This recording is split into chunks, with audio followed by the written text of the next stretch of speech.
Hey everybody, welcome back to Bookish Daddy. Look, this week I was feeling pretty nostalgic. I was thinking the other day about a lot of books that I'm never going to get to read for the first time again. And I really wanted to go over a few of those because I don't know, there's something about a book the first time you read it, especially if it's just like really, really good. It just hits so much different than anything else in the world. And a few of these I think are going to surprise you because there's a couple I didn't think would make the list because they're not on my like top 10 recommended or top 10 of all time. But the first time I read them was just amazing. Or they opened my eyes to something I didn't know about. And I would love to just go over that with y'all. So the first book I'm going to go over is A Court of Thorns and Roses. Uh, Dude, this is one of the ones I didn't think would make the list, but as soon as I started like making the list, this was the like I started thinking about it, and when I started reading this series, basically my wife had asked me to read them to see if they were worth reading. We had both heard the hype, and I was like, you know what? Yeah, I'll give it a try. So I'll read a couple chapters. Dude, it introduced me to romantasy, and as you all know, romance and romantasy have become one of my favorite genres. All I had ever really read was fantasy and sci-fi, and that was about it. Uh, Dude, I loved that there was romance in my fantasies. On top of that, I loved the world building in this. Not even the world building, just the world itself. I love the different courts, and I love the villains and the heroes, and even the monsters in this were so well written and just so much fun.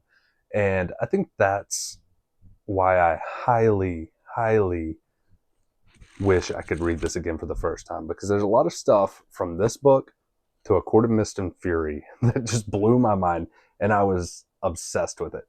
I know I don't talk about it much anymore, but if you go back to my older videos, which is kind of what made me put this on the list, the more I watch those videos, the more I see how much I like genuinely enjoyed these. And the more I think about it, some of these characters in the entire series make it on a lot of my list as some of my favorites of all time. And some of these worlds, if someone's like, hey, what world would you live in if you could? Some of the worlds in this series are the ones I always pick, or some of the courts in this series are the ones I always pick to say, like, yeah, that is where I would live. Because they're just so cozy and built so beautifully. And then to see them get like destroyed and ravaged by the wars and rebuilt, and just, God, it is just such an amazing series. And the first time I read it was just so much fun. The next book is The Name of the Wind by Patrick Rothfuss, another book that I'm surprised made the list. As you all know, I am super aggravated and angry that the third book in this has not been written in years and years and years. And I don't know that it ever will be. But that does not take away the fact that this first book was one of the best books I ever read. Matter of fact, early in our marriage, this was one of the only books I would read to my wife. She loved the different voices I would do and the different exciting like fights that would happen, and it was just such a fun first read. And even the rereads are like amazing. But if I could go back and just redo this one for the first time, expecting a second and third book, well, a third book, oh God, I wish. Because the fact that there's not a third one takes away from the reread value to me. And once a third one comes out, I am going to reread the first and second book. But man, for those of you who haven't read this, if you're willing to go through the torture of not knowing if it finishes, I am super jealous that you'll get to read this for the first time.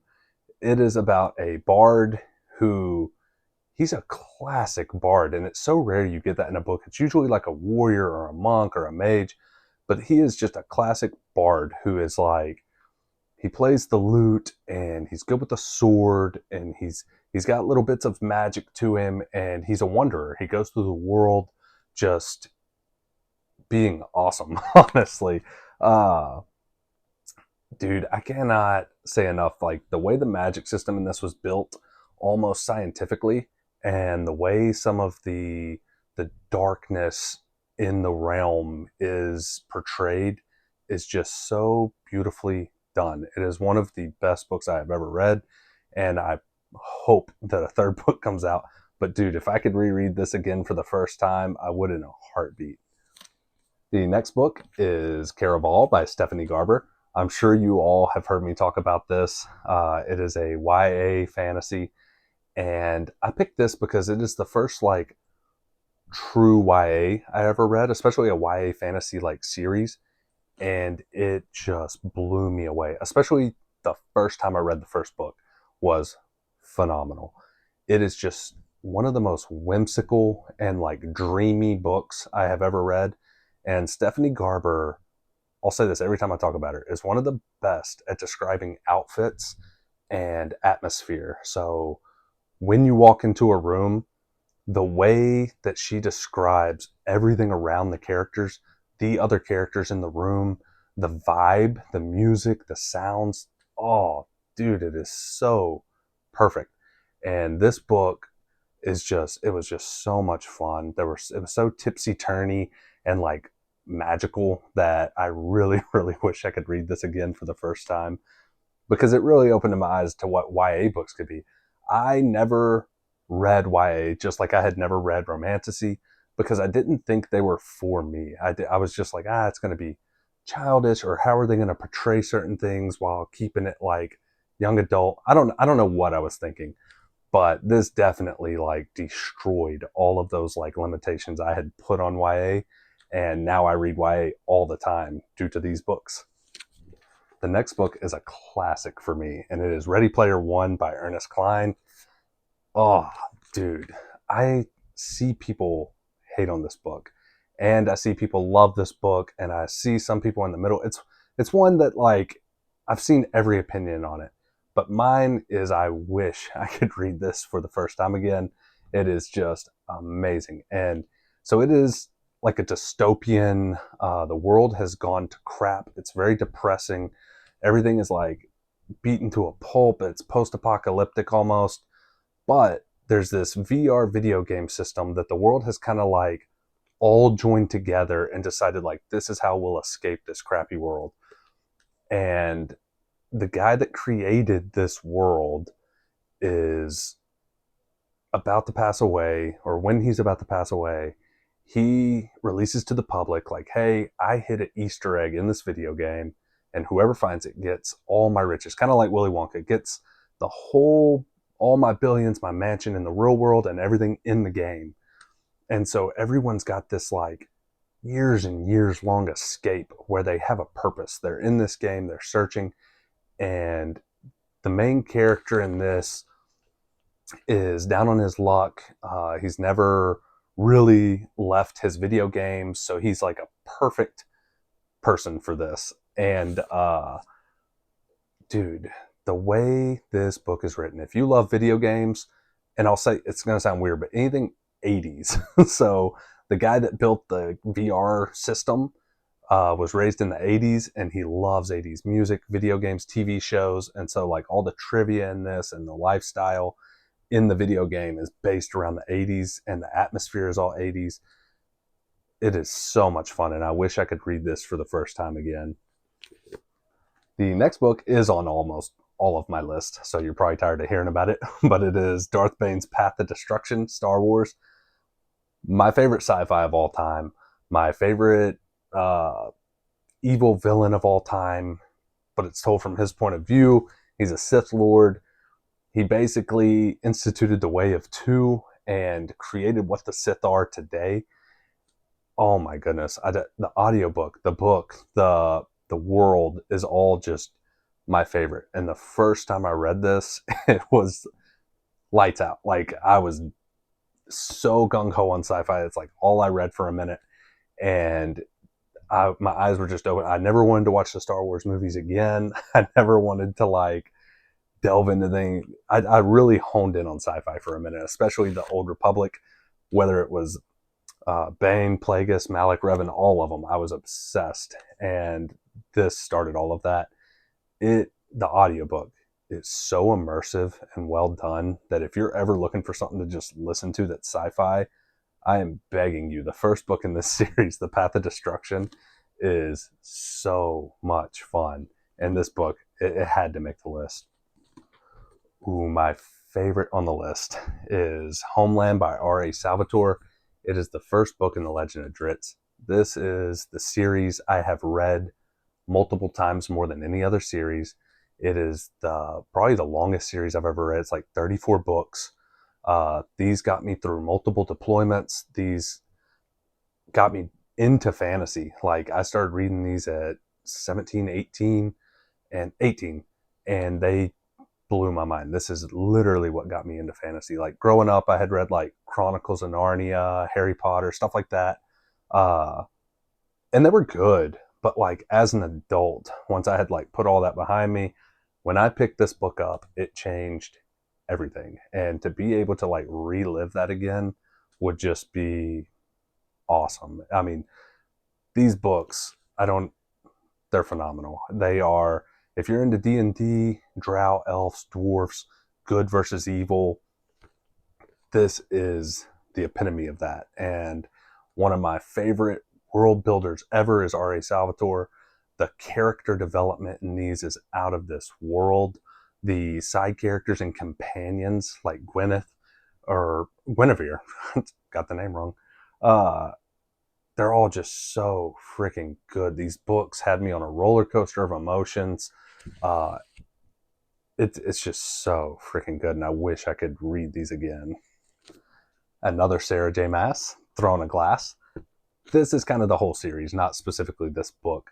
I wish I could read again for the first time because ACOTAR is what introduced me to romantasy, but Throne of Glass showed me that you can like push it more into fantasy, take a little more of the romance out, and still have a phenomenal series.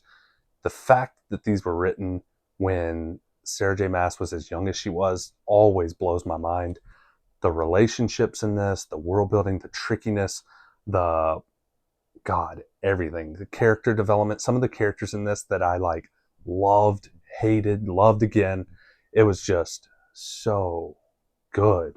And yeah, I mean, there's not much else I can say. I don't want to spoil this because if you haven't read these for the first time, oh my goodness, are you in for an 8-book like treat? These are so good. Next is Brandon Sanderson. So the opposite of that one, I specifically chose the third book in the series, Hero of Ages. Uh, I love fantasy, love sci-fi. This is probably the first ending to a trilogy that blew my mind. For those of you that saw this ending coming, holy crap, do you have a career in like mind reading or fortune telling? Because I did not see it coming. And when this ending happened, it was beautifully tragic. I don't know how else to explain it. The world, the Mistborn world was so fun to me. The characters were amazing. This is a fantasy, and it's about one of my favorite tropes is from like the slums to riches, urchin to like king, whatever you want to call it. And that is kind of what these are. You've got a young girl who was raised in the trenches. She's never had any luck, and she finds out that she is one of these allomancers or someone that's able to wield magic. And it's her life story in a world that is just so beautifully built. One of the best world builders out there is Brandon Sanderson.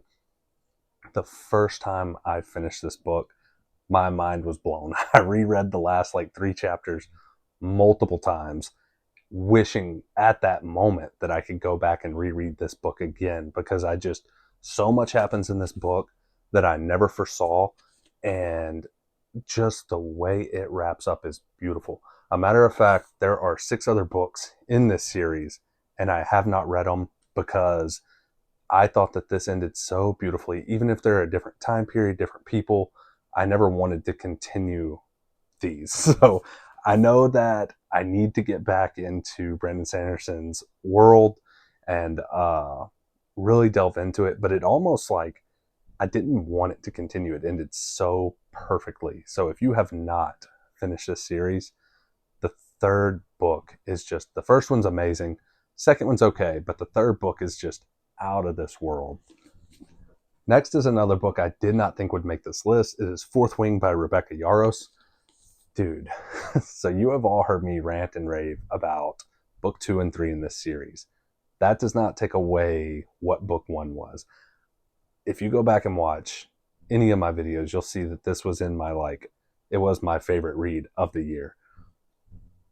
Dragons, fantasy, violence, romance, funny comedic relief from side characters. It had it all. And I love, love, love, love a fantasy system or magic system where every character develops a different magic that you don't know what it's going to be. And there's a lot of different like powers and dragons that can communicate in your brain. Like, just everything about this was so much fun. And I wished so bad the rest of the series would have met my like standards, but they didn't. However, if I could reread this first book, oh my goodness, it's probably all I would read. If I could just reread this over and over again and pretend the rest of the series didn't exist, I would. And then the 10th and final book I have talked about a lot. It is Tress of the Emerald Sea by Brandon Sanderson. This is the first cozy, like legitimately cozy book I had ever read. It is low stakes, very whimsical YA, beautifully written. I absolutely love this fantasy world. I loved the beginning, the end, the character development. I loved the strong, like, female protagonist that not only was she like courageous and awesome, but she didn't need to be like ruthless or vile. She didn't need to like be cursing and killing and doing things like very, very adult things. No like smut, no nothing in this book. Just pure world building and whimsical, funny quirkiness. And I absolutely loved it. It was so adorable, from her collecting teacups to the talking rat to the seas made of like herbs and glass. And like, it was just, I don't know, it was so much fun and awesome. And it introduced me to one of my favorite genres, which is coziness. And that is kind of my takeaway from a lot of these books, is they led me, I want to read them again for the first time to get that feeling of like there's more out there, which is why I do need to read like more horror and thrillers and some of these genres I've never like even delved into, historical fiction, uh, just because like I'm always surprised, or I love to be surprised when I read a book that I don't expect to like absolutely love, and then I do. And I think that says, I think we should all do that. I think every one of us should reach out every once in a while or branch out and find a book that maybe we don't think we would like, but everyone's wanting you to read, and give it a try. Because, dude, if I would have never found romantasy, romance, coziness, like some of these things that like really helped me develop as a reader and a person and just blew my mind, I don't know where I would be. But really, really, really wish I could relive those moments and relive all 10 of these. And I would absolutely love to know which books you would want to relive the most. So whatever book it is that you just, if you could reread it for the first time and feel all those vibes and just have your mind blown, throw it in the comments. Let me know what that book is, because if I haven't read it, I'll go pick it up and read it. And I might do a video vlog reading all the books that you throw in the comments. That way, maybe I can find a new genre or a new book that makes my next top 10. If you enjoyed this, make sure you like the video. For those of you that were in my live the other day, again, I apologize for all the like malfunctions. It was the first one I've ever done. Thank you for your patience. It was a blast. And the next one will not be as crazy, I promise. And y'all have a great week.